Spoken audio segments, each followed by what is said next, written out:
솔직히 말해서 한국에서 태어나 한국에서 자란 우리는 잘 모릅니다. 인천공항이 얼마나 대단한 공간인지, 지하철 환승 한 번이 얼마나 편리한 일인지, 새벽에 혼자 명동 길거리를 걷는 것이 얼마나 특별한 경험인지를요. 그런데 이게 전 세계 기준으로 봤을 때 얼마나 놀라운 일인지 이 영상을 보고 나면 조금은 다르게 느껴지실 겁니다. 오늘 소개할 주인공은 호주 출신의 솔로 여행 유튜버입니다. 스킨케어라고는 문외한이지만 한국의 뷰티 강국 명성을 직접 확인하러 왔다며 웃음 짓느니 여성은 서울부터 속초, 설악산, 제주도까지 2주간의 한국 여행을 계획하고 혼자 비행기에 올랐습니다. 혼자라서 음식을 나눠 먹지 못하는 게 제일 아쉽다고 할 만큼 먹는 것에 진심인 이 여행자가 서울의 첫 24시간 동안 무엇을 보고 무엇을 먹고 무엇에 두 눈이 번쩍 뜨였는지 지금부터 함께 따라가 보시겠습니다. Korea, the land of bibimbap, K-pop, Squid Game, and I'm here for 2 weeks just to explore, eat everything possible. How do you eat this nicely? And just have a nice break from work. It is September, so it is quite humid, and I'll be traveling to Seoul, to Sokcho, and doing a hike in Seoraksan National Park, heading to Busan, and also Jeju Island, which is the homeland of Innisfree, a very famous skincare brand.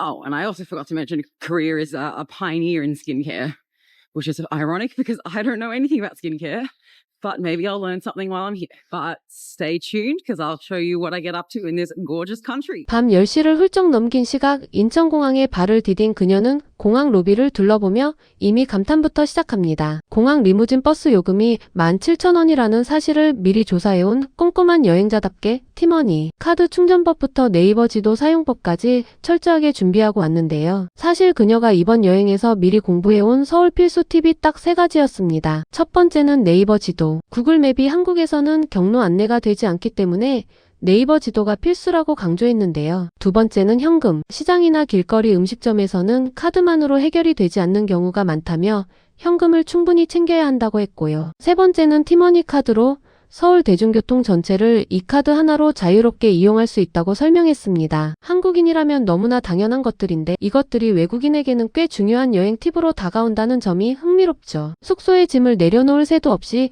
바로 명동 야시장으로 향한 그녀. 밤 11시가 다 됐지만 거리는 이미 사람들로 가득했고 수많은 간식 노점들이 불빛을 밝히고 있었습니다. 그리고 그 많고 많은 먹거리 중에서 그녀가 첫 번째로 집어든 것은 바로 계란빵이었는데요. 계란빵 하나를 베어 물며 딱 내가 기대했던 맛이야, 맛있어라고 말하는 그녀. 그러다 우연히 들어선 올리브영에서는 완전히 다른 세계를 만나고 맙니다. 너무 많은 제품에 압도되어 무엇을 사야 할지 모르겠다며 머리를 감싸쥐는데요. 사실 이미 한국 올리브영은 전 세계 뷰티 시장에서 하나의 성지처럼 자리 잡은 지 오래입니다. 호주, 영국, 미국에서 온 여행자들이 올리브영 쇼핑백을 들고 명동 거리를 활보하는 모습은 이제 흔한 풍경이 됐거든요. 스킨케어를 잘 모른다던 이 여행자도 올리브영 앞에 서자마자 가족들에게 줄 선물을 담기 바빴습니다. 어디를 봐도 올리브영이 또 있다며 웃음을 터뜨리는 그녀. 그것이 한국 뷰티 산업의 규모를 가장 직관적으로 보여주는 한 장면이었습니다. 그리고 새벽 6시가 채 되기도 전에 눈을 떠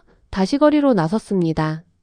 비가 예보된 주말을 앞두고 맑은 날을 최대한 활용하겠다는 의지 하나로 이른 아침부터 달리기 시작한 것인데요. 그녀가 처음 발걸음을 옮긴 곳은 청계천이었습니다. 청계천은 조선시대인 1300년대부터 이어져 온 물길을 현대도시 재생사업으로 복원한 약 11km 길이의 산책로인데요. 이른 아침 조깅을 즐기는 시민들과 폭포처럼 흘러내리는 물소리 그리고 빌딩 숲 한가운데 펼쳐진 초록빛 풍경을 마주한 그녀는 말문이 막히고 맙니다. 도심 한복판에 이런 자연이 존재한다는 사실 자체가 그녀에게는 충격이었는데요. 호주 시드니 겨울에서 막 건너온 탓에 서울의 더위와 습도가 상당히 버거웠지만 그 더위조차 감수하게 만드는 청계천의 매력에 발걸음을 쉽게 뗄 수가 없었습니다. Waterfalls, oh gosh, look. It looks like a very popular walking spot and morning jog spot. And to cross, I believe I need to cross these stepping stones, which I will try now. 다음으로 향한 곳은 카페 어니언. 한국 카페 문화의 정수를 느끼고 싶었다던 그녀는 새벽 7시부터 이미 줄을 서고 있는 사람들을 보고 놀라움을 감추지 못하는데요. 자리에 앉아 신발을 벗고 바닥에 앉아 빵을 먹는 한국식 좌식 문화를 온몸으로 체험하면서 도저히 우아하게 먹을 수가 없다며 웃음을 참지 못하는 모습이 인상적입니다. Shoes off, sitting on the floor with my big pastry.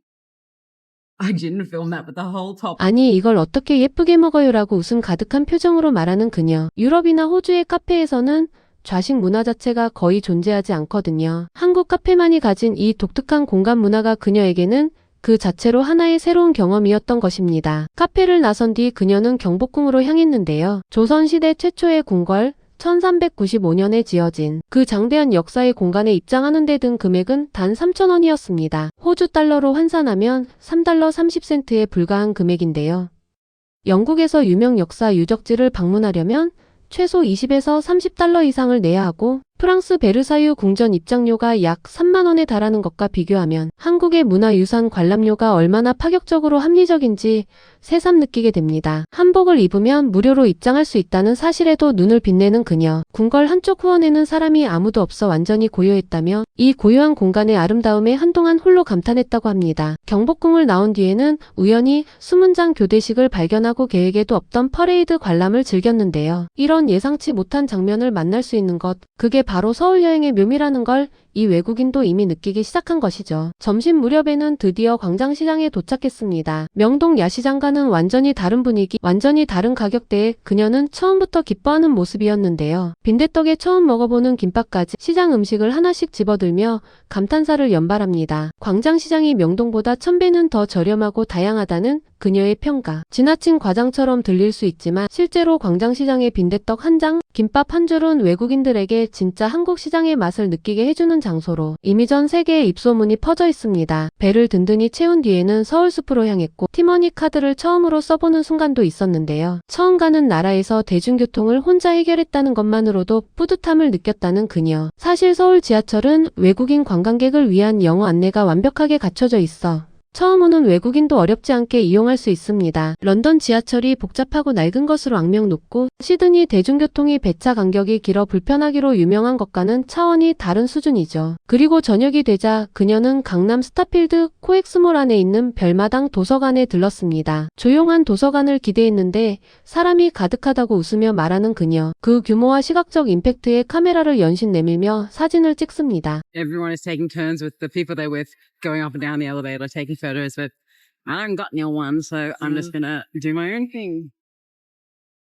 그런데 정작 이 외국인이 감탄한 건 도서관 자체보다도 이런 문화 공간이 거대 쇼핑몰 한가운데 버젓이 들어앉아 있다는 사실이었습니다. 도서관이 쇼핑몰 안에 있다는 발상 자체가 한국이 아니면 쉽게 볼 수 없는 풍경이거든요. 긴 하루의 마지막은 숙소 주인 콜린과 함께한 남산타워 야경 산책이었습니다. 숙소 해피가든 호스텔의 주인인 콜린은 매일 저녁 손님들과 함께 남산타워를 걸어 올라가며 영어 회화를 연습한다고 하는데요. 이미 42,900보 32km를 걸은 상태에서도 남산 정상까지 올라간 그녀. 색색의 자물쇠들이 철장을 빼곡히 채운 남산타워의 밤 풍경 앞에서 그녀는 오래도록 걸음을 멈췄습니다. 하루 42,900보를 걸으면서 경복궁, 청계천, 광장시장, 스타필드 도서관, 그리고 남산타워까지 서울이라는 도시가 이렇게 빽빽하게 채워진 곳이라는 것. 이 외국인은 단 하루 만에 온몸으로 알아버린 것입니다. 우리에게는 너무나 평범한 하루였지만 이 호주 여성에게는 평생 기억에 남을 서울의 첫날이 됐습니다. 그리고 어쩌면 그게 바로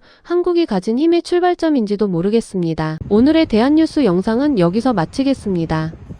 구독과 알림 설정으로 다음에 더 즐겁고 감동적인 영상으로 찾아뵙겠습니다. 시청해주셔서 감사합니다.